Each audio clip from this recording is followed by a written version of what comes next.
मोक्षमार्गस्य नेतारं भेत्तारं कर्मभूभृतां ज्ञातारं विश्वतत्त्वानां वन्दे तद्गुणलब्धये वन्दे तद्गुणलब्धये। आचार्य उमास्वामी विरचित तत्वार्थ सूत्र मोक्षशास्त्र आपण बघतोय। त्याच्यामध्ये काय बघत होतो की अनेकांताचं स्वरूप किंवा मिथ्या अनेकांत आणि सम्यक अनेकांत, मिथ्या एकांत आणि सम्यक एकांत हे आपण काल बघितलं। हां, ते कशाला असणं, अशा अनेक धर्मांना परस्पर विरोधी असताना त्यांच्या त्यांच्या म्हणजे गुणानुसार कसं आहे त्यांचं अस्तित्व त्यानुसार स्वीकारणं, हे काय आहे तर सम्यक अनेकांत म्हटलेलं आहे।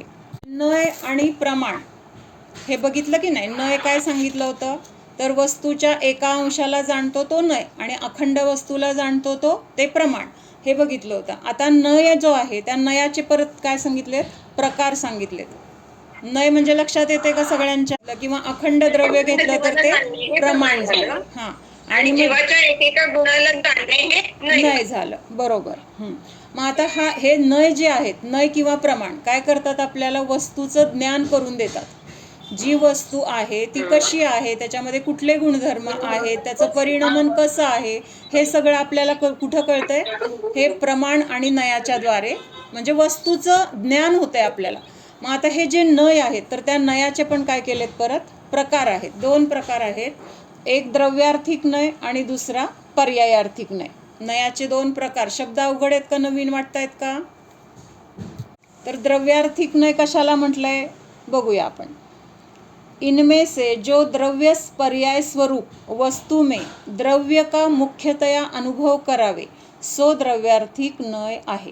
आता द्रव्य कशा कशाने बनलेलं आहे, द्रव्य अनेक गुणांनी बनलेले आहेत। प्रत्येक गुणाच्या पर्याय अनंत आहेत, म्हणजे अनंत गुणांच्या पर्याय अनंतानंत असणार आहेत। म्हणजेच द्रव्य कसं आहे तर गुण आणि पर्यायांनी सहित असं ते द्रव्य आहे। गुण पण द्रव्यामध्येच आहेत, पर्याय पण द्रव्यामध्येच आहे। मग हे जे द्रव्य आहे गुण पर्यायांनी सहित, म्हणजे दोन वेगळे प्रकार दिसत आहेत की नाही, तर गुण वेगळे वाटत आहेत आणि पर्याय वेगळे वाटत आहेत, म्हणजे समजून घेण्याच्या अपेक्षेने। तर हे जे आहे तर त्याच्यामधलं फक्त गुणांना धरून जे द्रव्य बघितलं जातं, किंवा फक्त द्रव्याचं तिथं काय आहे, कथन आहे, द्रव्याला बघणं आहे, द्रव्याला जाणणं आहे, तिथं पर्यायाचं काय आहे, तिथं गौणपणा आहे। तिथं पर्यायाला मुख्य केलेलं नाही आहे। कशाला मुख्य केलं आहे, द्रव्याला मुख्य केलेलं आहे, किंवा द्रव्यामध्ये असलेल्या गुणांना मुख्य केलेलं आहे। आणि म्हणून त्याला काय म्हटलंय की जो द्रव्याला दाखवून देतो त्या नयाला काय म्हटलेलं आहे, द्रव्यार्थिक नय। द्रव्याला म्हणजेच द्रव्यामध्ये असलेल्या गुणाला। गुण कसे आहेत, शाश्वत आहेत। गुण कधी नष्ट होतात का, कमी जास्त होतात का, नवीन उत्पन्न होतात का, असं नाही आहे। तर जेवढे अनादी काळापासून त्या द्रव्यामध्ये गुण आहेत तेवढे कायमस्वरूपी त्या द्रव्यामध्ये अनंत काळासाठी राहणार आहेत। त्याच्यामध्ये बदल म्हणजे नष्ट होणार नाहीत किंवा नवीन उत्पन्न होणार नाहीत। जेवढे आहेत तेवढेच कसं कायमस्वरूपाने राहणार आहेत। म्हणजे हे शाश्वत स्वरूप कशाचं आहे, गुणांचं आहे। आणि हे शाश्वत स्वरूप म्हणजेच गुणांचं स्वरूप म्हणजेच ते द्रव्य आहे। द्रव्य आणि गुण वेगळं नाही आहे, फक्त आपल्याला त्याचं स्वरूप समजून घेण्यासाठी गुण काय, द्रव्य काय, पर्याय काय हे आपण भेद करून बघतोय। मग जिथं अखंड द्रव्याला किंवा विषय केला जातो किंवा गुणांना विषय केलं जातं तर त्याला म्हटलेलं आहे द्रव्यार्थिक नय। त्या नयाच्या द्वारे आपण तिथं त्या गुणांना जाणतोय किंवा त्या द्रव्याला जाणतोय, म्हणून तो द्रव्यार्थिक नय। आणि पर्यायार्थिक नय कशाला म्हटलेला आहे की ज्या नयाच्या द्वारे त्या गुणांची जी पर्याय आहे त्या पर्यायाला तिथं दाखवलं जाते किंवा त्या पर्यायाला आपण जाणतोय, मग त्याला म्हटलेलं आहे पर्यायार्थिक नय।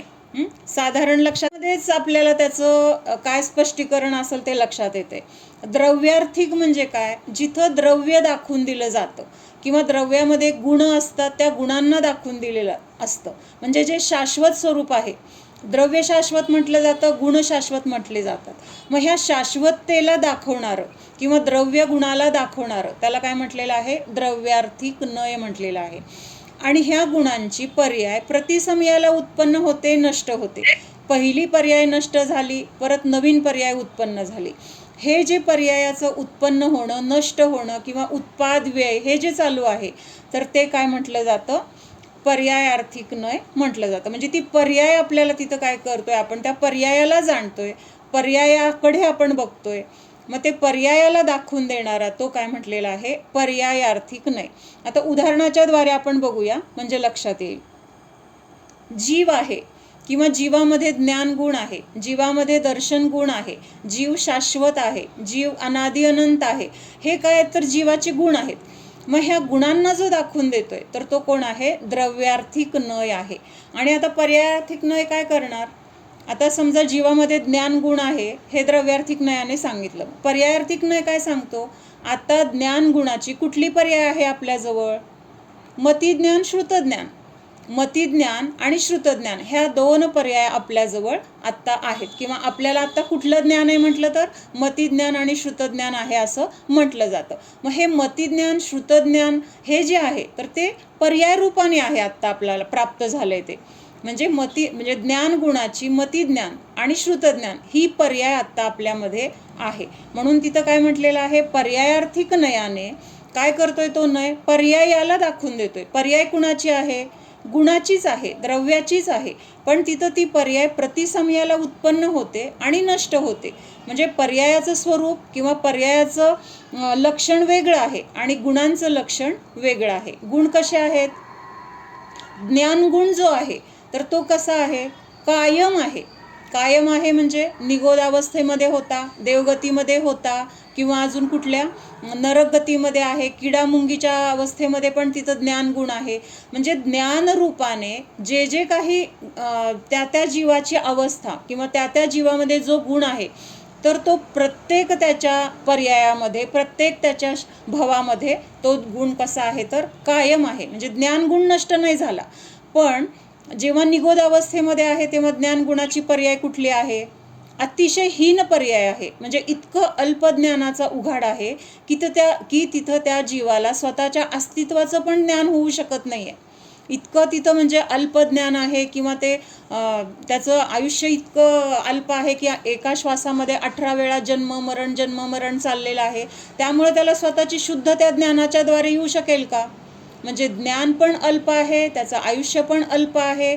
मग अशा ठिकाणी ज्ञानगुण तर आहे, पण त्या ज्ञानगुणाची पर्याय कशी म्हटली जाईल? अगदी हीन पर्याय किंवा तुच्छ पर्याय, अगदी अल्प. म्हणजे काय म्हणतात, अक्षराच्या अल्प म्हणजे अनंताव्या भागा एवढं ज्ञान तिथं आहे. म्हणजे अक्षर केवढं असतं एक, त्या अक्षराचे अनंत भाग केल्यानंतर एका भागा एवढं ज्ञान त्या जीवाला आहे असं म्हटलं जातं. म्हणजे त्या ज्ञानाची पर्याय कुठली आहे तिथं? मतिज्ञान, श्रुतज्ञान आहे, पण अतिशय हीन अवस्थेमधली ती ज्ञानगुणाची पर्याय म्हटली जाते. आणि तीच देवगतीमधल्या देवाची पर्याय कशी आहे? अहमिंद्र आहेत. तर तिथं कसं आहे? त्यांना अवधिज्ञान आहे. अवधिज्ञानाचं सुद्धा कसं आहे? उत्कृष्ट उघाड आहे तिथं. म्हणजे ज्ञानगुण अहमिंद्रामध्ये पण आहे, ज्ञानगुण निगोदामध्ये पण आहे. म्हणजे ज्ञानगुण कायम आहे. म्हणजे गुण कसं आहे? शाश्वत आहे, कायम आहे, कधी नष्ट होणार नाही. पण पर्याय कशी आहे? पर्याय सतत बदलते. म्हणजे आत्ता आहे ते थोड्या वेळाने नसणार आहे. नवीन काहीतरी ज्ञानाचं तिथं काय झालं? आपल्याला अवघाड झाला. तर तिथं काय झालं? पहिलं जे अज्ञान होतं, अज्ञानरूपी पर्याय होती, ती नष्ट झाली. आणि तिथं काय झालं तर ज्ञानरूपी पर्यायाचा तिथं उघाड झाला. म्हणजे अज्ञानाचा नाश आणि ज्ञानाची प्राप्ती. म्हणजे दोन्ही गोष्टी कुठं घडलेल्या आहेत? ज्ञानगुणामध्ये घडलेल्या आहेत. लक्षात येत आहे का? अज्ञान ही पर्याय जी होती, अज्ञान होतं म्हणजे तिथं त्याला माहीत नव्हतं त्या जीवाला की काय आहे, कसं आहे. आणि मग जेव्हा काय आहे, कसं आहे हे समजलं, त्यावेळेस काय झालं? ते ज्ञान झालं. आणि पहिलं जे अज्ञानाची जी पर्याय होती तर ती पर्याय काय झाली? नष्ट झाली.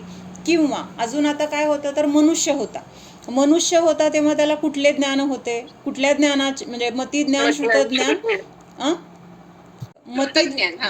मतिज्ञान आणि श्रुतज्ञान तिथं त्याला मनुष्यावस्थेमध्ये होतं. म्हणजेच ज्ञानाची मतिज्ञान पर्याय, ज्ञानाची श्रुतज्ञान पर्याय मनुष्यावस्थेमध्ये होती. मग तो मनुष्य मेल्यानंतर देव झाला.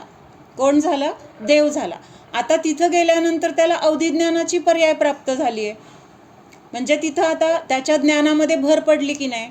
मतिश्रुत तर आहे, पण तिथं विशेष त्यांना काय आहे तर अवधिज्ञान आहे. आणि त्यामुळे तिथं काय म्हणणार आता?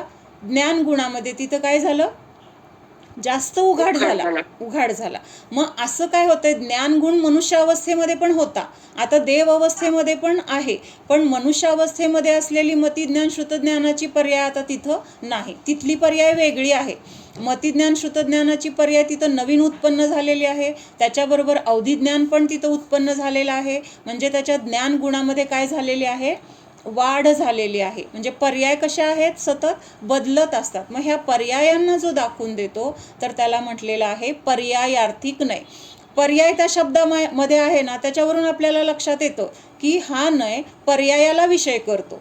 आणि द्रव्यार्थिक हा शब्द काय दाखवतो, हा नय द्रव्याला विशेष करतो म्हणजे तिथं ते द्रव्य आणि गुणाला जाणलं जातंय, आणि पर्यायार्थिक नयामध्ये पर्यायाला जाणलं जातंय किंवा पर्यायाला तिथं मुख्य केलं जातंय. द्रव्यार्थिक नयाने बघतोय तेव्हा तिथं मुख्य काय आहे, तर द्रव्य आणि गुण हे मुख्य आहेत. द्रव्यामध्ये पर्याय आहे पण तिथं ते पर्यायाला नाही आहे दाखवत, तो द्रव्यार्थिक नय द्रव्य आणि गुणाला दाखवतोय, त्याला विशेष करतोय, त्याला मुख्य करतोय. आणि पर्यायार्थिक नय काय करतोय, द्रव्य आणि गुणाला गौण करून तिथं पर्यायाला मुख्य करून पर्यायाला दाखवतोय. म्हणजे असे हे नयाचे दोन प्रकार आहेत. ज्ञान दोनों नयों का करना चाहिए, किंतु उसमें परमार्थतः आदरणीय निश्चय नय है ऐसा श्रद्धान करना चाहिए. आता एक गोष्ट राहिली सांगायची की हे जो द्रव्यार्थिक नय आहे त्याचं दुसरं नाव काय आहे, निश्चय नय. द्रव्यार्थिक नयाचं दुसरं नाव काय आहे, निश्चय नय. आणि पर्यायार्थिक नयाचं दुसरं नाव आहे व्यवहार नय. लक्षात येते का, म्हणजे दोन नाव आहेत त्या नयांना, प्रत्येकाचं काय वेगळं नाव सांगितलं आत्ता. द्रव्यार्थिक नय म्हणजे जो शाश्वत आहे, किंवा जे गुण द्रव्य कसं आहे, कायम अनादि अनंत आहे, म्हणून त्याला तिथं काय म्हटलंय, निश्चय. निश्चय म्हणजे काय, पक्क आहे, कायम आहे, ते त्याचं स्वरूप कधी नष्ट होत नाही. म्हणजे द्रव्य आणि गुण कायम आहे, त्यालाच तिथं दुसरा शब्द काय आहे, निश्चय नय असं म्हटलेलं आहे. आणि पर्याय कशी आहे, क्षणिक आहे, उत्पाद व्यय रूपाने, उत्पाद आणि व्यय रूपाने काय होते, ती उत्पन्न होते, व्यय होते म्हणजे नष्ट होते. मग त्या ह्या ज्या म्हणजे कुठला नय सांगितला, पर्यायार्थिक नय, तर ह्या पर्यायार्थिक नयाचं दुसरं नाव काय आहे, तर व्यवहार नय आहे. मग आता इथं काय सांगताय, ज्ञान करताना हे दोन्ही नय आपल्याला जाणायचे, दोन्ही नयातून आपल्याला ज्ञान करायचे, पण ह्या दोन्हीमध्ये मुख्य काय आहे किंवा आपल्यासाठी महत्त्वाचं काय आहे हे आपल्याला समजलं पाहिजे. मग आपल्यासाठी मुख्य काय आहे, शाश्वत आहे, आपल्या सोबत राहणारा आहे. आणि पर्यायार्थिक नय काय आहे, प्रतिसमयाला ती पर्याय काय होते, उत्पन्न होते आणि नष्ट होते. म्हणून आपण जर द्रव्याकडे पाहिलं तर तिथं काय होणार आहे, आपल्याला निश्चिंतता येणार आहे. कशाकडे पाहिल्यानंतर, द्रव्याकडे पाहिल्यानंतर. कायम आहे ना द्रव्य, नष्टच झालं नाहीये, मला सोडून गेलेच नाहीये, सगळे गुण माझ्याजवळ कशा आहेत, कायम स्वरूपाने आहेत, आणि मला सोडून ते कधी जाणार नाहीत. मग ह्यामुळे आपल्याला काय येते, तर निश्चिंतता येते, निर्भयता येते. आणि आपण जर पर्यायाला विषय केला, काय पर्यायाला विषय केला, आता मनुष्य पर्याय आहे, ह्या मनुष्य पर्यायाकडे आपण विषय केला, म्हणजे द्रव्यार्थिक नयाला आपण म्हणजे जाणलं नाही, किंवा द्रव्यार्थिक नयाला आपण महत्त्व दिलं नाही, आणि पर्यायार्थिक नयाला किंवा व्यवहार नयाला आपण काय केलं, विषय केलं किंवा मुख्यता दिली. मग तिथं काय झालं, जर पर्यायार्थिक नयाला आपण मुख्य केलं, आता पर्यायार्थिक नयामध्ये काय आहे, जी समोर वस्तू आहे किंवा जी पर्याय आपल्याला दिसते, मग मनुष्य पर्याय असेल किंवा एखादी आपल्याला आवडती वस्तू आहे, साडी आहे, तर ते कुठल्या रूपाने बघतोय आपण, दागिना आहे, घर आहे, हे सगळं पर्याय रूपाने आहेत. लक्षात येते का, जे जे आपल्याला दिसतंय त्या द्रव्याच्या पर्याय दिसत आहेत आपल्याला. पर्यायातून तिथं द्रव्य आहे, पण तिथं प्रत्यक्षात आपण कशाला पाहतोय, त्या द्रव्याच्या पर्यायाला पाहतोय. हे वाक्य लक्षात येतंय, पर्याय रूपाने आपण बघतो. मग ह्याच्यासाठी उदाहरण आपण काय बघितलं होतं, आम्हाला सोनं पाहिजे, सोनं पाहिजे पण आम्हाला त्याची पर्याय नकोय, आम्हाला फक्त द्रव्य पाहिजे, आम्हाला फक्त त्याचे गुण पाहिजेत, आम्हाला पर्याय नकोय. पर्यायाने रहित सोनं आपल्याला मिळेल का, आपण मोठं झालो, ही पर्याय बदलली ना. आपण बघतो. हे लक्षात येण्यासाठी उदाहरण काय बघितलं की आम्हाला पर्याय नसलेलं आम्हाला द्रव्य पाहिजे, पर्याय नसलेलं आम्हाला सोनं पाहिजे. मग असं सोनं आपल्याला मिळेल का, सोनं आपल्याला घ्यायचंय म्हणलं तर कुठला तरी त्याचा आकार, कुठली तरी त्याची अवस्था, हे आपल्याला तिथं दिसणार आहे. आणि हे जे दिसतंय ती पर्याय आहे. मग ते दागिन्याच्या स्वरूपात असेल, बिस्किटच्या स्वरूपात असेल, किंवा अजून काय गोल गोल वळ्याच्या स्वरूपात असेल. म्हणजे हे जे आकार जे आहेत तर ते काय आहेत, त्याची पर्याय आहे. म्हणजे पर्यायाने रहित द्रव्य असू शकत नाही. पण आपण जर त्या पर्यायाकडे बघत राहिलो तर आपल्याला तिथं काय होतं, दुःख होतं. आणि आपण जर द्रव्यदृष्टीने बघत राहिलो की द्रव्य तर कायम आहे असं जर बघत राहिलो तर आपल्याला तिथं दुःख होत नाही. मग आता मनुष्य ही पर्याय आहे की नाही, पुद्गल द्रव्यांची, पुद्गल आणि अनंत पुद्गल द्रव्यापासून हे शरीर बनले. ह्या शरीरामध्येच जीव पण आहे.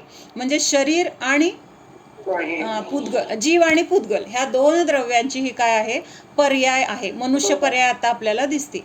मग आपण ह्या पर्यायालाच काय करतोय, आपलं मानतोय. आणि मग जेव्हा ही पर्याय नष्ट होते तेव्हा आपल्याला दुःख होतं. का दुःख होतं, तो माणूस मेला, नष्ट झाला, माझा आता त्याचं काय झालं, वियोग झाला, आता मी कसं करू, आता माझं कसं होणार, हे आपल्याला दुःख होण्याचं कारण काय आहे, तर तिथं आपण पर्यायाला मुख्य केलंय. पर्यायाकडे बघून आपण तिथं काय समजतो, हे अस्तित्वच खरं अस्तित्व. म्हणजे पर्याय आहे, नष्ट होणार आहे, त्याचा तो नष्ट होणे हा स्वभाव आहे, हे आपण तिथं बघत नाहीये. मग हा स्वभाव जर आपल्याला पाहिजे शाश्वतता, तर कुठे बघायला पाहिजे, द्रव्याकडे बघायला पाहिजे. मग आता तिथं विचार काय करायला पाहिजे आपण, मनुष्य ही पर्याय नष्ट झाली, आपल्या संयोगामधून तो जीव फक्त काय झालेला आहे, त्याचं स्थलांतर झालेलं आहे. म्हणजे ह्या गतीमधून फक्त तो दुसऱ्या गतीमध्ये गेलेला आहे. नाश झालाय का त्याचा, तो मेलाय म्हणजे खरं त्याचं अस्तित्व संपून गेलंय का, फक्त आता ह्या ठिकाणी जो होता, जर दुःख नको असेल, जसं आता आपण ह्या गावावरून दुसऱ्या गावाला गेलो, आपल्याला त्रास होतो का, आपण काय म्हणतो, नाही गावाला तर गेले, कधीतरी तो परत भेटणार आहे, येणार आहे असं. मग तसं फक्त आता इथं काय झालंय, शरीर बदललंय आणि ठिकाण बदललंय. म्हणजे तो जीव आहे आता पण तो कुठल्या तरी ठिकाणात आहे, त्याचं पण काहीतरी तिथं अस्तित्व कुठल्या तरी रूपाने आहे, नवीन शरीरामध्ये आहे. आपल्याला महत्व कुणाचं आहे, जीवाचं महत्व आहे का शरीराचं, जीवाचं म्हणताना तर म्हणतो जीवाचं, पण शरीराशी करतो आपण एकत्व, शरीराच्या अस्तित्वाला मानतो. मग शरीराच्या अस्तित्वामधून तो जीव निघून गेला की तिथं रडतो की माझं काय झालं, आता वियोग झाला, मला सोडून गेला, किंवा आता तो नष्ट झाला. पण त्या शरीरामध्ये आपण जीव मानला होता किंवा त्या शरीराला आपण जपत होतो. मग आता शरीराला ठेवून घेतोय का आपण, म्हणजे आपल्या मान्यतेमध्येच किती चुका आहेत. आता त्या शरीराला ठेवून घ्यायची आपली तयारी बिलकुल नाही आहे. आता काय करतोय, कधी एकदा त्या शरीराला बाहेर काढतोय, बरोबर आहे का, आणि त्यामध्ये जो जीव होता त्या जीवाची आता आठवण करतोय. पण जेव्हा तो जीव शरीरात होता तेव्हा कुणाला मानत होतो, तेव्हा त्या शरीराला मानत होतो. त्या शरीराला काय चांगलं काय वाईट हे बघत होतो, त्या शरीराची काळजी घेत होतो. म्हणजे आपल्या मान्यतेमध्ये सुद्धा आपलं फिक्स नाही आहे. आपल्याला जीव म्हणताना म्हणतोय आणि शरीराला जीव मानतोय. आणि जेव्हा ते पण आपण संसारी अवस्थेत आहेत, पण जीवाकडे पण लक्ष द्यायला पाहिजे. तर लक्ष कुठे आहे आपलं, पूर्ण लक्ष शरीराकडे आहे. म्हणजे जाऊ दे, आपण कुठून दुसरीकडे गेलो, मग इथं आपण पर्याय बघत होतो की ही मनुष्य पर्याय फक्त नष्ट झाली, आता तो जीव देवगतीमध्ये गेलाय. म्हणजे जीव तर तिथं जीव रूपानेच आहे, त्याचे सगळे गुण त्याच्या सोबत आहेत, फक्त त्याची वरची पर्याय काय झालेली आहे, बदललेली आहे. मग ही पर्याय बदललेली आहे, जीव तो आहे म्हणल्यानंतर आपल्याला तिथं भीती वाटणार नाही किंवा दुःख होणार नाही, निश्चिंतता आहे. एका गावावरून दुसऱ्या गावाला गेलेलं जसं समजतो तसं एका गतीतून दुसऱ्या गतीत गेलाय. आपली सुद्धा परत तिथं गाठ पडणार आहे, पुढच्या भावामध्ये परत आपण तिथं जाणार आहे, किंवा तो जीव आपल्या संयोगामध्ये येणार आहे, तेव्हा परत गाठी भेटी सगळं परत देवाणघेवाण होणार आहे. कारण आपण त्या जीवाबद्दल राग द्वेष केलेलेच आहेत, तसे कर्म बांधलेलेच आहेत, म्हणजे त्यांचा संयोग आपल्याला मिळणारच आहे. म्हणजे ह्या सगळ्या गोष्टीचा जर विचार केला तर आत्ता वियोग थोड्या दिवसांचा झालेला आहे. ह्या गोष्टीला जर जाणलं तर आपल्याला तिथं दुःख होणार नाही. म्हणजे पर्यायाकडे बघितलं तर दुःख होते, आणि द्रव्याकडे बघितलं किंवा गुणांकडे बघितलं तर आपल्याला तिथं दुःख होत नाही. कशासाठी बघतोय आपण हे जे दोन नय बघितले आपण, निश्चय नय आणि व्यवहार नय, तर आपण महत्व कशाला देतोय, व्यवहार नयाला महत्व देतोय. व्यवहार नयाला म्हणजे पर्यायाला महत्व देतोय. पण आपण जर द्रव्यार्थिक नयाला महत्व दिलं, द्रव्यार्थिक नयाला मुख्यतेने जाणलं किंवा ते महत्वाचं आहे असा विश्वास ठेवला तर आपल्याला तिथं दुःख होणार नाही. मला सांगितलंय की आदरणीय नय, म्हणजे त्या नयाला शब्द सुद्धा काय वापरलाय निश्चय नयाला, तो नय आदरणीय आहे, म्हणजे इतका पूज्य आहे, इतका महत्वाचा आहे, त्याला महत्व दिलं पाहिजे. ज्ञान तर दोन्ही नयाचं करायचंय. व्यवहार नय काय आहे हे पण समजून घ्यायचंय, निश्चय नय काय आहे हे पण समजून घ्यायचंय, आणि दोन्हीमध्ये माझ्यासाठी महत्वाचं काय आहे हे आपण तिथं लक्षात घेऊन निश्चय नयाला महत्व द्यायला पाहिजे. कारण पर्यायाकडे बघितलं तर दुःखी होतोय. आजपर्यंत अनादिकाळापासून जरी आपल्याला ही नावं माहीत नाहीयेत, द्रव्यार्थिक नय काय आहे, पर्यायार्थिक नय काय आहे हे माहीत नाहीये, पण आपल्याला एवढं कळते की पर्याय समोर जी दिसते त्यामध्ये आपण आपलं अस्तित्व मानतोय, त्याच्यामध्ये आपण एकत्व ममत्व करतोय, आणि त्यामुळं आपला संसार वाढलाय. आपला संसार वाढण्याचं किंवा आपलं हे 4 गतींमध्ये भ्रमण जे चाललंय त्याच्या मागं कारण काय आहे? द्रव्य दृष्टी आपण जाणत नाहीये. पर्याय दृष्टीमध्ये आपण काय करतोय? आपलं अस्तित्व मानतोय, एकत्व ममत्व करतोय, आणि त्यामुळं कर्मबंध आहे, त्यामुळे नवीन नवीन शरीरं आहेत, नवीन नवीन दुःख आहेत. मग आता जर आपल्याला हे नको असेल तर मुख्य काय आहे तर निश्चय नय मुख्य आहे, आणि त्याला मुख्यता देऊन त्याच्याकडे आपली दृष्टी ठेवून पर्याय कशी नष्टच होणारी आहे ते स्वीकारून जर राहिलो तर आपल्याला दुःख होणार नाही. व्यवहार नय स्वद्रव्य परद्रव्य अथवा उसके भावों को या कारण कार्यादि को किसी का किसी में मिलाकर निरूपण करता है, इसलिए ऐसे ही श्रद्धान से मिथ्यात्व होता है. म्हणजे आता व्यवहार नाही काय सांगतोय, मी स्त्री आहे, मी मनुष्य आहे, असं आपण आता पर्याय तर ही प्राप्त झाली. व्यवहार चालत असताना आपण म्हणतोय हे शरीर माझं आहे, हे घर माझं आहे, असं आपण म्हणतोय. म्हणजे व्यवहार नाही काय करतोय तर दोन्हींचं मिक्सर करून सांगतोय. ती पर्याय कशाची बनलेली आहे? जीव आणि शरीर, दोन गोष्टींची ही पर्याय आहे, आणि ह्या पर्यायालाच आपण काय करतोय? मिसळून एकत्रितपणे एक द्रव्य जाणत आहोत. मग असं हा व्यवहार जर आपण नीट समजून घेतला नाही, हे व्यवहार चालण्यासाठी आहे असं न समजता आपण तेच खरं आहे असं समजतोय. म्हणजे आता आपण काही दिवसासाठी एखाद्या, नेहमी बघतो आपण यात्रेला गेलोय ना, एक रूम घेतली आहे, मग ती रूम आपण काय 2 दिवसासाठी 4 दिवसासाठी घेतली, पण ही माझीच रूम आहे म्हणून आपण तिथं राहिलो तर ती आपल्या नावावर होणार आहे का? रूम होणार आहे का? नाही आहे. कारण ती कशी आहे तर काही काळापुरती आपण तिथं घेतलेली आहे. आपलं घर तर आपल्या आपल्या गावामध्ये किंवा आपल्या ज्याच्यावर आपलं नाव आहे तिथं आपलं घर आहे. पण ह्या व्यवहार नाही, आणि ते माझं माझं म्हणत असताना आपण त्याच्यामध्ये खरा तसा विश्वास मानून बसतो, ते माझंच असं म्हणून बसतो, आणि म्हणून आपल्याला तिथं काय होतं? मग कर्माची शिक्षा होते. पण व्यवहार नाही फक्त व्यवहार चालण्यासाठी आहे, तसं मानण्यासाठी नाही, हे आपण लक्षात घ्यायला पाहिजे. लक्षात येते का? व्यवहार चालण्यासाठी व्यवहार नाही आहे, तसं श्रद्धान करायचं नाहीये. जसं व्यवहार नयाने सांगितलंय तसं बोलायचंय, पण तसं श्रद्धान मात्र करायचं नाही. श्रद्धान काय करायचंय?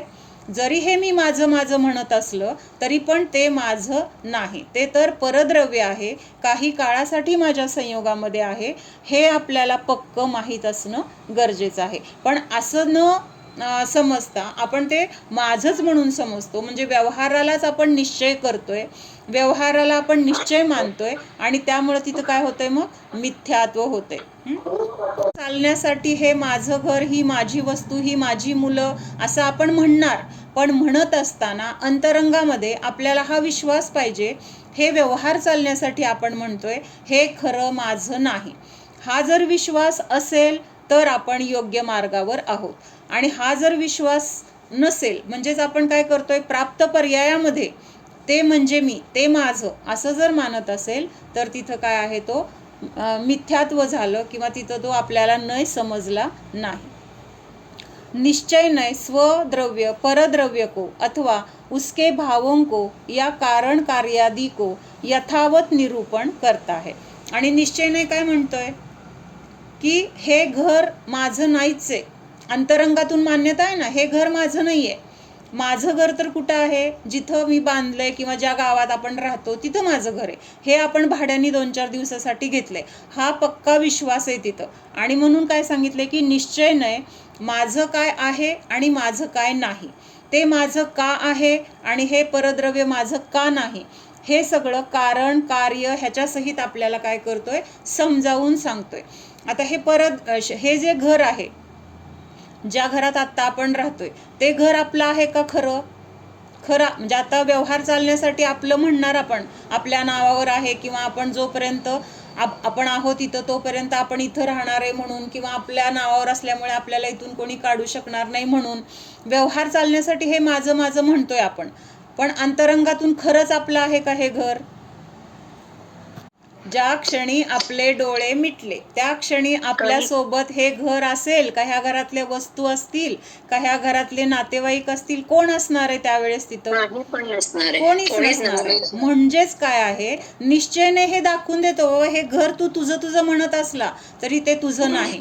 ही मुलं माझी माझी म्हटली तरी ती माझी होणार नाहीत. हे पैसा वगैरे हे सगळं जे जे काही मी माझं म्हणून गोळा केलंय ते माझं अंशाने सुद्धा नाही. हे आपल्याला कोण दाखवून देतंय? निश्चयने दाखवून देतोय. व्यवहारने काय म्हणतोय? जोपर्यंत तुमच्या संयोगात आहे तोपर्यंत ते तुमचं म्हटलं जाईल, पण खरं ते तुमचं नाही. आज माझ्या हातात 500ची नोट आहे, जोपर्यंत ती माझ्या हातात आहे तोपर्यंत तिला मी माझी म्हणणार. दुसऱ्याच्या हातात दिल्यावर ती माझी राहिली का? त्यावेळेस ती कुणाची झाली? ज्याच्या हातात आहे त्याची झाली. तिथं आता माझी म्हणूच शकणार नाही मी. म्हणजेच काय आहे, संयोगात आहे तोपर्यंत ते आपलं. तसं ज्ञानगुण असा वेगळा होतोय का आपला?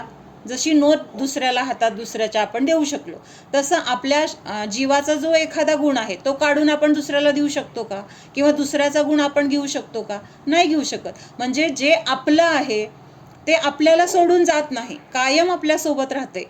म्हणजे हे स्वतःचं द्रव्य असं आहे, कारण ते आपल्याला सुटत नाही, सोडत नाही, त्यामुळे ते स्वद्रव्य आहे.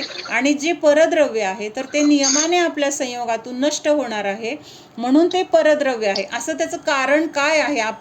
आपलं म्हणायचं का आणि म्हणायचं नाही का, ह्याचं कारण आपण इथं बघितलं. लक्षात येतं? कायम येत नाही म्हणून आपलं नाही. आणि आपलं द्रव्य आपलं का आहे? ते आपल्यापासून कधी वेगळं होत नाही. म्हणून काय झालेलं आहे, निश्चय नाही आपल्याला आपलं काय आहे आणि आपलं काय नाही. आपलं द्रव्य आपलं का आहे, कशा कारणाने आहे, आणि परद्रव्य माझं का नाही, ह्या दोन्ही गोष्टी आपल्याला दाखवून देतो. इसलिए ऐसे श्रद्धान हो तो ऐसे श्रद्धान से सम्यक्त्व होता है. अशा श्रद्धानाने काय झालं? तिथं सम्यक्त्वाची प्राप्ती झाली. इन दोनों नयों को समकक्षी मानना सो मिथ्यात्व है. आणि दोन्ही नयाला जर आपण समान महत्त्व दिलं तर ते सुद्धा मिथ्यात्व आहे. म्हणजे माझ्यासाठी जेवढा निश्चयने महत्त्वाचा आहे तेवढाच व्यवहारने पण महत्त्वाचा आहे. व्यवहारनयाने पण माझं कल्याण होणार आहे, व्यवहारनयाने पण मला मोक्ष मिळणार आहे, असं जर आपण मानत राहिलो तर ते सुद्धा काय आहे? मिथ्या श्रद्धान आहे, चुकीची मान्यता आहे. आता व्यवहार आणि निश्चय का फल. वीतराग कथित व्यवहार अशुभ से बचाकर जीव को शुभ भाव में ले आता है. म्हणजे हा व्यवहार कशासाठी महत्त्वाचा आहे ते पण सांगितले, आणि व्यवहारापेक्षा निश्चय कसा महत्त्वाचा आहे ते पण सांगतायत. मग आता वीतराग भगवंतांनी सांगितलेला हा व्यवहार धर्म आपल्यासाठी महत्त्वाचा आहे. का महत्त्वाचा आहे? जर ह्या व्यवहार धर्माचा आपण आश्रय घेतला नाही तर आपण नियमाने कुठं जाणार आहे? अशुभ परिणामामध्ये जाणार आहे. नियमाने आपण विषय, कषाय, पाप ह्याच्यामध्ये आपलं काय होणार आहे? अडकून आपलं आयुष्य जाणार आहे. मग अशा विषय कषायामध्ये अडकलो, अशुभ भावामध्ये अडकलो, पापक्रियांमध्ये, शरीरामध्ये, 5 इंद्रियांच्या भोगामध्ये आपण अडकलो तर आपल्याला नियमाने तिथं काय आहे? दुर्गतीचा बंध आहे, पापकर्माचा बंध आहे, जो पुढे जाऊन आपल्याला खूप दुःख देणार आहे. मग अशा दुःखापासून वाचवण्यासाठी आपल्याला ह्या व्यवहारनयाचं अवलंबन घ्यायचं आहे, किंवा हा व्यवहारनय आपल्याला ह्या विषय कषयापासून किंवा अशुभापासून वाचून शुभ भावामध्ये घेऊन जातो. शुभ भावामध्ये गेल्यानंतर काय होतंय? अशुभापासून निवृत्ती, तीव्र कषायापासून निवृत्ती, मंद कषायामध्ये आपली काय होते? तिथं परिणती, आणि शुभाच्या आश्रयाने तिथं आपल्याला पुण्याचा बंध आहे, पापापासून बचाव झालेला आहे. उसका दृष्टांत मिथ्या दृष्टी द्रव्यलिंगी मुनी है. म्हणजे आता हे द्रव्यलिंगी मुनी का म्हटलेलं आहे? त्यांना सम्यक दर्शन नाहीये. द्रव्यलिंगी म्हणजे कोणाला म्हटलंय? शरीरापासून स्वतःला भिन्नच जाणत नाहीये. ते काय जाणतायत? की मी मुनी आहे, मी आचार्य आहे, मी साधू आहे, मी उपाध्याय आहे, मला हे करायचंय, माझं मुनी आहे म्हणजे हे 28 मूल गुणांचं पालन करणं माझं कर्तव्य आहे, माझं कर्तव्य आहे, असं ते मानतात. म्हणजे तिथं त्या करण्यामध्ये त्या क्रियांचे ते करता स्वतःला जाणतात. बाहेरचं सगळं आचरण त्यांचं काटेकोरपणे आहे, पण तिथं स्व आणि पर असं भेद नाही आहे. शरीरामध्येच तिथं मीपणा आहे. म्हणजे शरीराच्या अवस्थेला, कुठली अवस्था आहे शरीराची? मुनी अवस्था. त्या मुनी अवस्थेमध्ये त्यांचं एकत्व आहे. आणि म्हणून तिथं त्यांना काय म्हटलेलं आहे की हे आणि त्यांना तिथं सम्यक दर्शनाची प्राप्ती नाहीये. भले आचरणाने ते अगदी व्यवस्थित आहेत, माझं म्हणतात म्हणजे माझं तसं मानतात ते अंतरंगातून. व्यवहारामध्ये काय सांगितलेलं आहे? माझं म्हणा पण माझं मानू नका. व्यवहारात काय सांगितलेलं आहे? हे घर माझं म्हणत असताना हे घर कायमचं माझं नाही आहे, का तात्पुरतं मला मिळालंय, हे माझं सुटणार आहे, माझ्यासोबत येणार नाही, हे अंतरंगातून असा विश्वास असणं गरजेचं आहे. पण ह्या द्रव्यलिंगी मुनींना काय विश्वास आहे?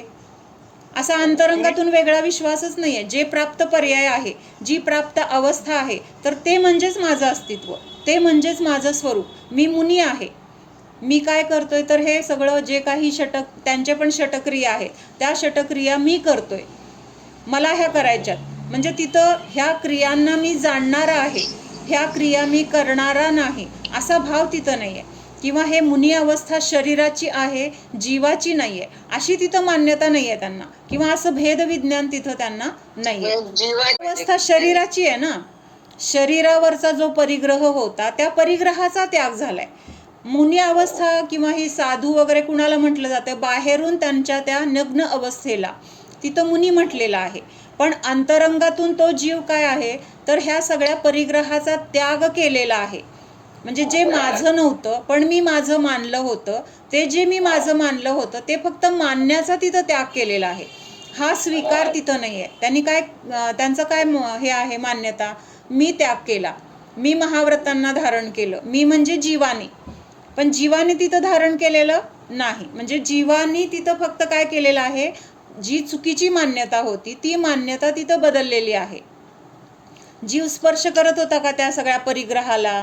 किंवा जीव त्या परिग्रहाचा भोग घेत होता का? नाही. फक्त मानत होता की हा माझा परिग्रह, ह्याच्यामुळं मी सुखी, ह्याच्यामुळं मी दुःखी. मग ही मान्यता आता बदलली आहे. ह्या परिग्रहामुळे मला उलट काय आहे तर दुःखच आहे. मग ह्या परिग्रहाचा त्याग करून मला माझ्या द्रव्याचा आश्रय घेऊन सुखाची प्राप्ती करायची आहे, असं भेदविज्ञान झालं तर तिथं मग काय म्हटलेलं आहे? भावलिंगत्व म्हटलेलं आहे. पण ह्या द्रव्यलिंगी मुनींना जे जे त्या क्रिया चाललेल्या आहेत, त्या क्रियांचा स्वामी ते स्वतःला मानतायत, त्या क्रियांचा कर्ता ते स्वतःला मानतायत. त्याच्यापासून माझं अस्तित्व भिन्न आहे. उपवास केला, कुणी केला? त्या मुनींनी उपवास केला. जीवाने उपवास केला का शरीराने केला? अन्नग्रहण शरीरामध्ये होत होतं, त्या दिवशी अन्नग्रहण शरीरामध्ये झालं नाही. म्हणजे उपवास शरीराला झाला, पण मानलं काय? मी उपवास केला, मी व्रत केलं, मी काय दशलक्षणचे 10 उपवास केले. मी केले का? शरीराने केलेत. जीवाने केलेत का? जीव तर एका कणाला पण स्पर्श करत नव्हता. म्हणजे खाल्लं तरी स्पर्श करत नव्हता, नाही खाल्लं तरी पण काय विषय नाही. म्हणून तिथं द्रव्यलिंगीची मान्यता काय आहे तर दोन्हींमध्ये एकत्व बुद्धी आहे. शरीरामध्ये मीपणाची तिथं जी एकत्व बुद्धी केली आहे तर ती बदललेली नाही आहे.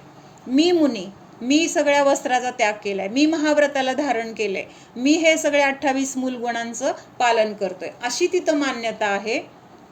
त्यामुळं त्यांना तिथं द्रव्यलिंगत्व म्हटलेलं आहे. व्रतादि का निरतिचार पालन करते है, इसलिए शुभ भाव के कारण नववे ग्रैवे तक जाते है. म्हणजे हे द्रव्यलिंगी मुनी बाहेरच्या 28 मूल गुणांचं पालन काटेकोरपणे करतायत. कुठल्या जीवाची हिंसा होऊ देत नाहीत, कुणाला दुखवल असं राहत नाहीत, किंवा त्यांच्या ज्या क्रिया आहेत त्या अगदी वेळच्या वेळेला सामायिक प्रायश्चित्त, प्रतिक्रमण सगळं करतायत. आणि हे सगळे शुभभावामध्ये राहिल्यामुळं त्यांना तिथं काय मिळतंय तर स्वर्गामध्ये 9व्या ग्रैवेयक स्वर्गापर्यंत ते जाऊ शकतात. मिथ्या मान्यतेने सुद्धा, मिथ्यात्वाने सुद्धा फक्त तिथं शुभभावांचा आश्रय आहे. पण ते शुभभाव करत असताना तिथं त्याच्यामध्ये मीपणा असल्यामुळं 9व्या ग्रैवेयकाच्या पुढं ते जाऊ शकत नाहीत. कळलं का? मिथ्यादृष्टी मुनी सगळेच मुनी तसे असतात, सगळेच मुनी तसे असतात का? नाही. मुनींमध्ये म्हणून 2 प्रकार आहेत, द्रव्यलिंगी मुनी आणि भावलिंगी मुनी. मग हे जे द्रव्यलिंगी मुनी आहेत तर त्यांच्या व्रताचं पालन त्यांनी व्यवस्थित केलं, शुभभावामध्ये राहिले, तर त्याचं फळ त्यांना काय मिळालं की 9व्या ग्रैवेयक स्वर्गापर्यंत त्यांचा जन्म होऊ शकतो. कितव्या? 9व्या. त्याच्या पुढं ते जाऊ शकत नाहीत. का नाहीत जाऊ शकत? तर त्याच्या पुढच्या स्वर्गामध्ये नियमाने सम्यक दृष्टीच जाऊ शकतात. कळतंय का? मग भावलिंगी जे म्हटलेलं आहे दुसऱ्या प्रकारचे मुनी, तर ते भावलिंगी मुनी कसे आहेत? तर ते भावाने अंतरंगातून ते कसे आहेत? तर भेदज्ञानी आहेत.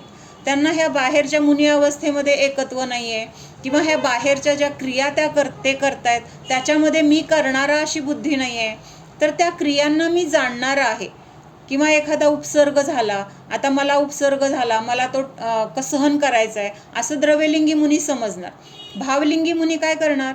हे तर माझ्यापासून भिन्न आहे, उपसर्ग होतोय शरीरामध्ये आहे, जीवामध्ये तर हा उपसर्ग नाही आहे, किंवा हा उपसर्ग मला मारू शकत नाही, ह्याच्यामुळे माझा नाश होणार नाही, किंवा ज्यांनी कुणी दिला तर तो जीव काय माझा कोणी वैरी नाही, त्याच्याबद्दल समता भाव आहे. म्हणजे हे सगळं असल्यामुळं भावलिंगी संत 9व्या ग्रैवेयकाच्या पुढे जातात. वरच्या स्वर्गामध्ये त्यांना जन्म सिद्धीपर्यंत आत्ताच्या काळात नाहीच जाऊ शकत, आत्ताच्या काळामध्ये नाहीच जाऊ शकत, पण भावलिंगी चतुर्थ काळामधले वगैरे सर्वार्थ सिद्धी म्हणजे कुठल्याही स्वर्गामध्ये जाण्याची योग्यता भावलिंगींमध्ये चौथ्या काळामध्ये आहे. पण आता पण आपण ओळखायचं कसं? ओळखायला साधन नाहीये. एकतर खूप दिवस त्यांच्या सानिध्यात राहिल्यानंतर आपल्याला त्यांच्या विचारावरून कळतं की ते भेदज्ञानी आहेत. त्यांचं बोलणं, त्यांचं आचरण म्हणजे हे आपल्याला लक्षात येतं. त्याच्यासाठी त्यांच्यासोबत आपल्याला खूप काळ राहावं लागतं.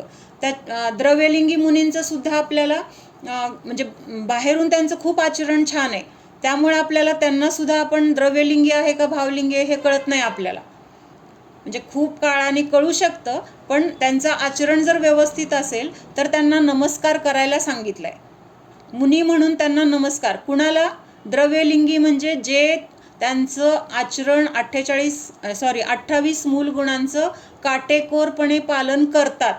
हे आपण परीक्षा करून आपल्याला दिसलं तर आपण द्रव्यलिंगी आहेत का भावलिंगी आहेत हे आपल्याला कळणार नाही. आचरण तर त्यांचं योग्य आहे म्हणून त्यांना नमस्कार करणं योग्य आहे किंवा गरजेचं आहे. कारण आपल्याला वाटते आचरण व्यवस्थित आहे, आपण म्हटलं काय माहिती भावलिंगी आहेत का नाही आहेत, आणि असतील भावलिंगी अंतरंगातून आणि आपण द्रव्यलिंगी समजून नमस्कार केला नाही तर काय झालं? आपल्याकडनं चूक झाली, अविनय झाला. म्हणून बाहेरून त्यांचं आचरण योग्य असेल तर त्यांना नमस्कार करायला सांगितलेलं आहे. पण आता आपल्याला बाहेर जे दिसतंय ना, तिसरा प्रकार दिसतोय. काय दिसतोय तिसरा प्रकार?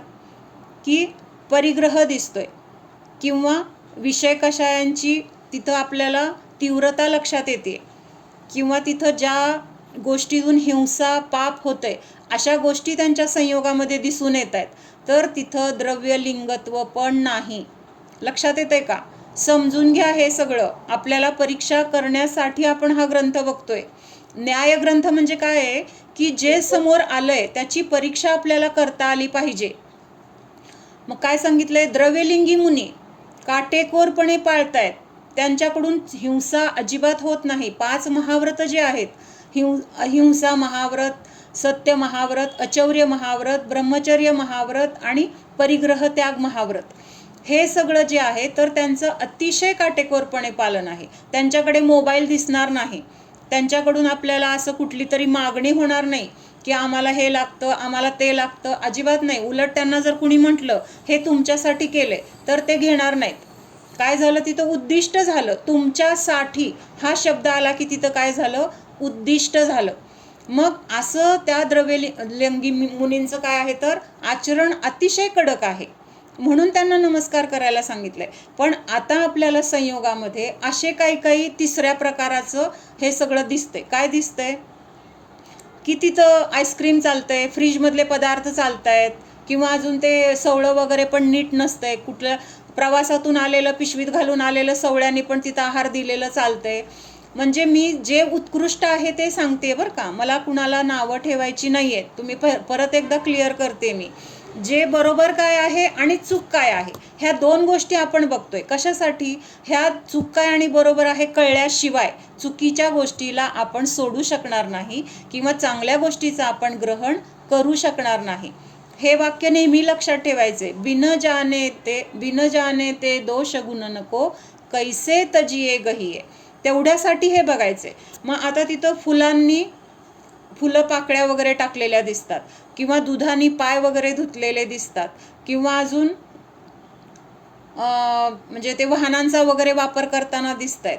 चष्मा वगैरे परिग्रह दिसतोय किंवा अजून बाकीचे घड्याळ किंवा अजून मोबाईल, त्यांच्या गाड्या, त्यांचे सगळे काय सामान वगैरे असं सगळा परिग्रह आपल्याला दिसतोय. किंवा ज्या गोष्टी गृहस्थानी केल्या पाहिजेत, ज्या गोष्टी संसारामध्ये करायच्या असतात त्या गोष्टी ते करताना दिसत आहेत. ह्या सगळ्या गोष्टींचा त्याग केलाय त्यांनी. 5 महाव्रत म्हणजे काय? ज्या गोष्टीमध्ये हिंसा होणार आहे, आरंभ होणार आहे त्या गोष्टींचा त्यांना पूर्णपणे त्याग आहे. म्हणजे श्रावकाला सुद्धा देशव्रतामध्ये अंशाने त्याग केलेला आहे. ह्यांनी तर पूर्ण त्याग केलाय. मग त्यांनी ज्या काही गोष्टीमध्ये आरंभादी क्रिया होतात तर त्याच्यामध्ये जर लक्ष घालत असतील तर ते द्रव्यलिंगी पण नाही आहेत. द्रव्यलिंगी मुनी ह्या गोष्टींमध्ये लक्ष घालत नाहीत. परत सांगते की त्यांचं आचरण अतिशय कडक असतं. ते स्वतःचे नियम अजिबात मोडत नाहीत. म्हणजे असं म्हटलेलं आहे की त्यांची कातडी सोलली आणि त्या कातडी सोलून त्यांच्यावर मीठ जरी भरलं तरी सुद्धा ते एकदम शांत असतात. म्हणजे ना त्यांना तिथं दुःख होतंय, ज्यांनी त्रास दिला, ज्यांनी त्या मीठ चोळले किंवा मीठ लावले त्यांच्याबद्दल त्यांना तिरस्कार नाही आहे, द्वेष नाही आहे किंवा आता मी मुनी आहे बघून घेईन नंतर असे भाव नाही आहेत वैराचे. तिथं पण काय आहे की मी मुनी आहे आणि मला हे सहन करणं माझं काम आहे अशी मान्यता आहे. म्हणजे तिथं भेदविज्ञान नाही आहे. पण त्या उपसर्गामध्ये ते शांत आहेत एकदम. आणि हे बाकीचे जे आहेत तर ते कसे करतात, स्वतःची सोय बघतायत. जाणवते का तुम्हाला सगळ्यांना? आम्हाला असं लागतं, हे इथं असं झालं पाहिजे. म्हणजे तिथं उद्दिष्टाचं मागणी झाली की नाही आणि जे तिथं मागितलंय ते उद्दिष्ट झालं की नाही? पटतंय का संध्याताई? त्यांच्या बरोबर असलेले सांगतात की, मग आता ते सांगतात का कोण सांगतं हे कळत नाही. हे आपल्याला म्हणजे लक्षात येतात ह्या गोष्टी. कारण असं बघितलेलं आहे करू शकत नाही ना आपण. आता आले गावात महाराज तर त्यांच्या आपण बघणार, तो चौका लावणारच हो त्याच्याबरोबर. आपण करणार, आपण देणार. तेच असताना आपण ते योग्य पद्धतीने द्यायचं आहे. ते श्रावकाचं कर्तव्य आहे. पण परीक्षा करायला पाहिजे. परीक्षा केल्यानंतर जर आपल्याला चूक आढळली तर आपण तिथं त्यांना गुरु म्हणून वंदन करणं हे मिथ्यात्व आहे. म्हणजे असं बघितलंय मी की आईस्क्रीम लागतं त्यांना. जरी श्रावकाने दिलं, जरी त्यांच्या लोकांनी दिलं तरी पण आसक्ती कुणाची आहे? खातंय कोण? कोण खातंय? खाण्यामध्ये आसक्ती हा मुख्य तिथं हे आहे. कशा आहे? आसक्तीने खाल्लं जाते. जर आसक्ती नसेल तर फ्रीजचं चालत नाही आम्हाला. फ्रीजचं कसं चालेल? फ्रीजमध्ये सगळं पाणी असतं की नाही? पाण्याचा अंश असतो की नाही? बर्फ होतं. मग तो बर्फ जो आहे तो तिथं सगळं दिवसभर कोणी पण शिवलेलं असतं. त्या पाण्याचा तो बर्फ आहे. सवळं कसं असतं? बाहेरच्या पाण्याचा स्पर्श सवळ्यामध्ये चालत नाही. मान्य आहे सगळ्यांना? पण ते म्हणतात की आम्ही फ्रीज सगळा साफ ना सगळं म्हणजे आपल्या गोष्टीचं पुष्टी करण्यासाठी असतं. नाही म्हणजे आपण जर अगदी प्रामाणिकपणे विचार केला तर तो फ्रीज कायम सवळ्यात राहील का? सवळं संपलं म्हणजे आता आहार झाला, सगळे लोक जेवल्यानंतर तो फ्रीज सवळ्यात राहील का? त्याला कोणी शिवणार नाही असं होणार आहे का? होणार आहे का? त्याला कोणी रबर असतं, त्याला चालत नाही. रबर पण असतं. आणि दुसरी गोष्ट, नंतर सवळं संपलं म्हटल्यानंतर आपण सगळ्या वस्तू त्यात ठेवणार का नाही? ज्या दुसऱ्या दिवशी लागणार आहेत. मग दुसऱ्या दिवशी तो फ्रीज पूर्ण बंद करून, पूर्ण कोरडा करून, सगळं त्यातला पाण्याचा एवढा एक थेंब ना थेंब अंश त्यातला संपून गेल्यानंतर जेव्हा तो कोरडा झाल्याची खात्री होईल तेव्हा त्याला सवळ्यात लावलं तर मग ते सवळं म्हणता येईल.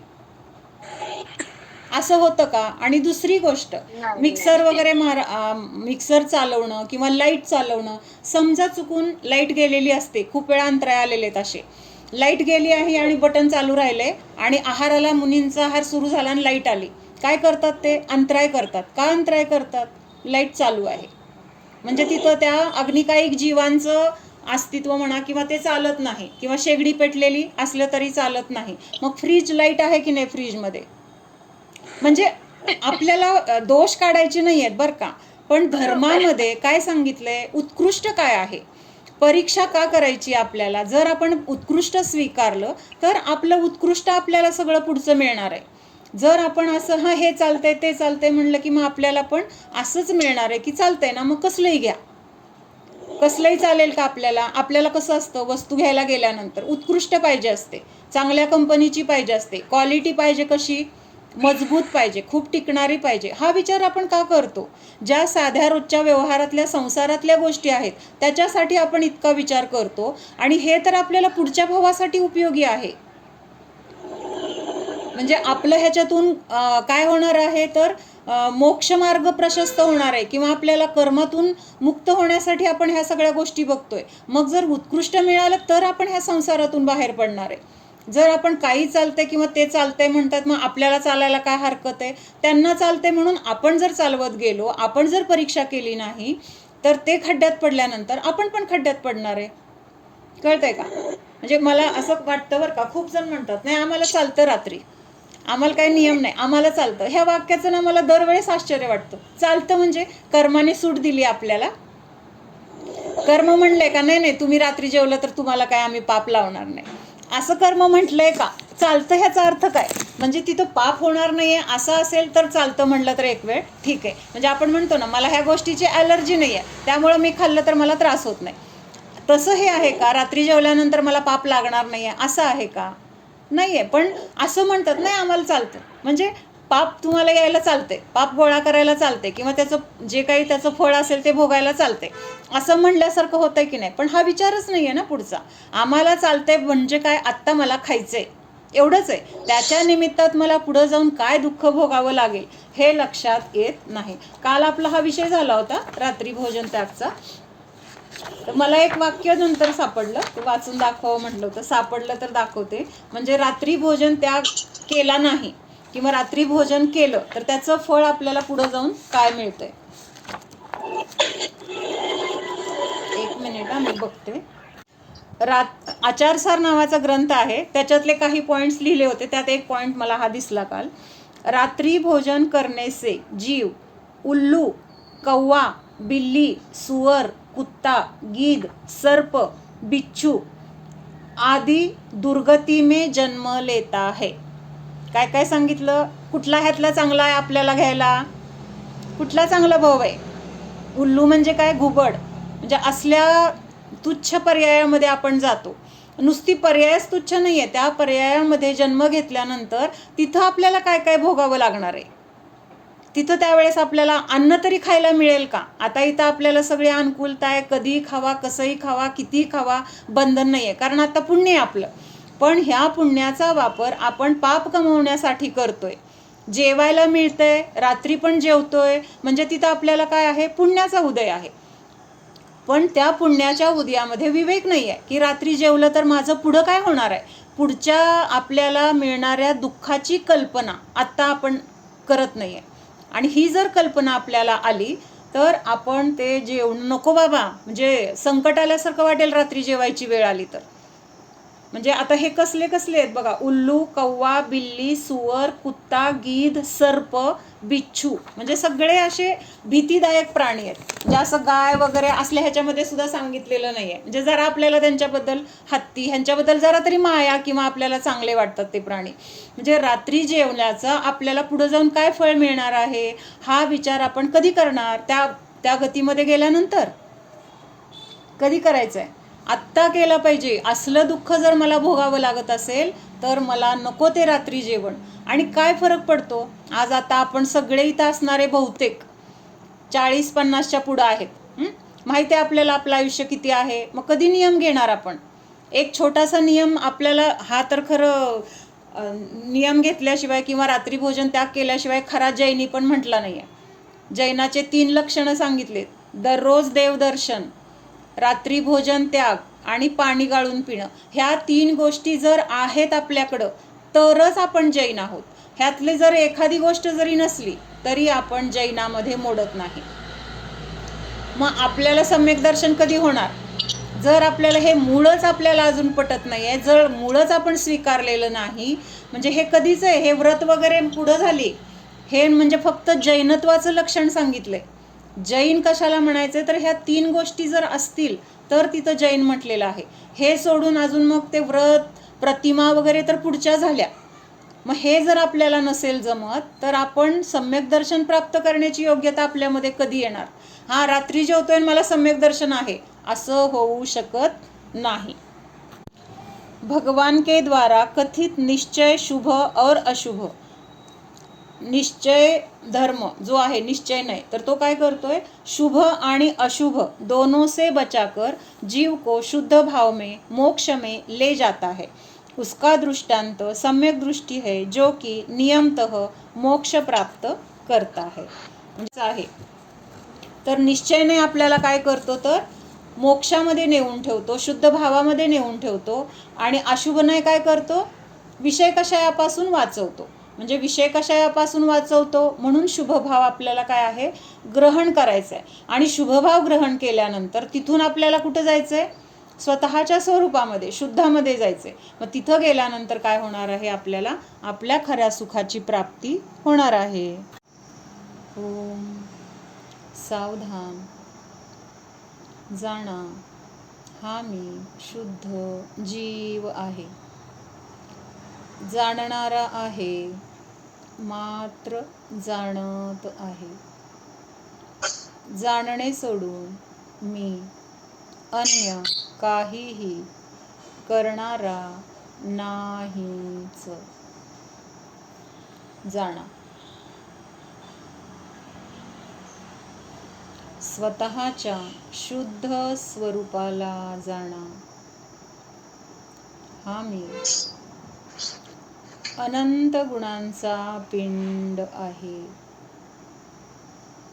माझ्या आत्मस्वरूपामध्ये कुठलाही दोष नाही.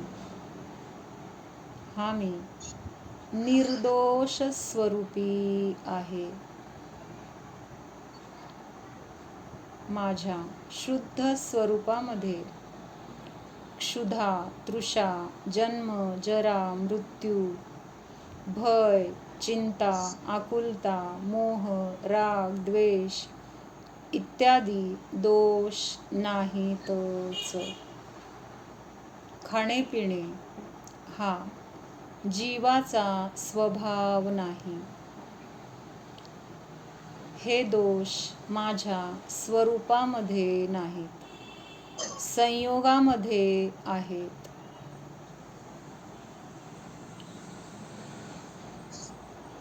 स्वतःला या दोषांनी रहित अनुभव करा.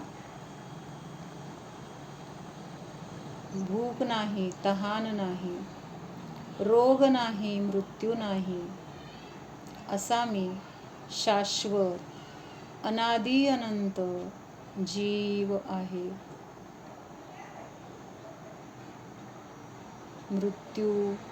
मृत्यूचे भय संपले, कारण मी मरणारा नाही.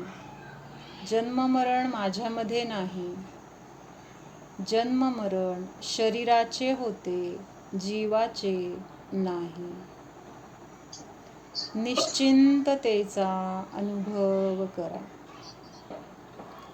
हा मी निश्चिंत आहे, निर्भय आहे. निश्चिंत